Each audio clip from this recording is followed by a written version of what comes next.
Yeah, I would love to know what was said in the one-on-one meetings, but what I really need to know in order to do our job is what their policies are going to be moving forward.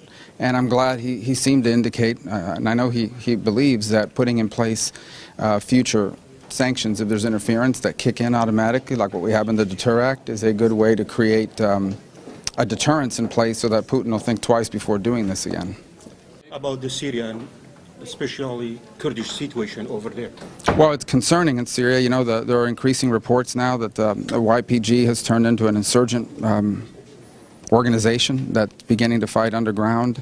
And I think you're going to probably see increased Syrian regime outreach to the YPG to get the Kurds on board.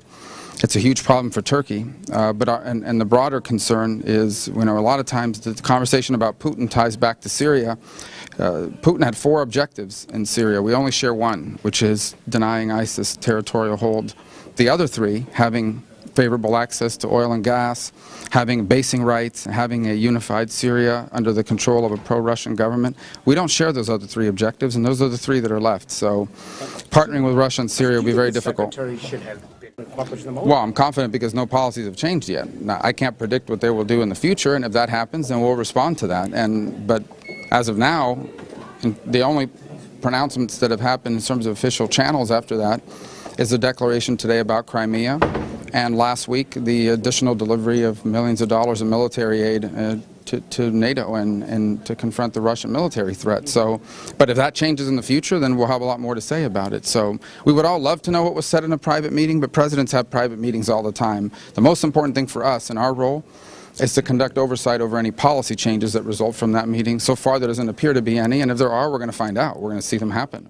I agree with the statements made by both Corker and Pompeo. On the Pompeo front, he's right that some of the things the president has said has thrown both our allies and adversaries off balance and influenced behavior in a way that's been good for America. I agree with Senator Corker that from time to time the president says things that create a buzz in the media and perhaps confuse our allies and our adversaries potentially. So it's kind of a two-way thing, but that's the president's style. That's not going to change. Our job is to continue to try to influence policy in a way that's good for America.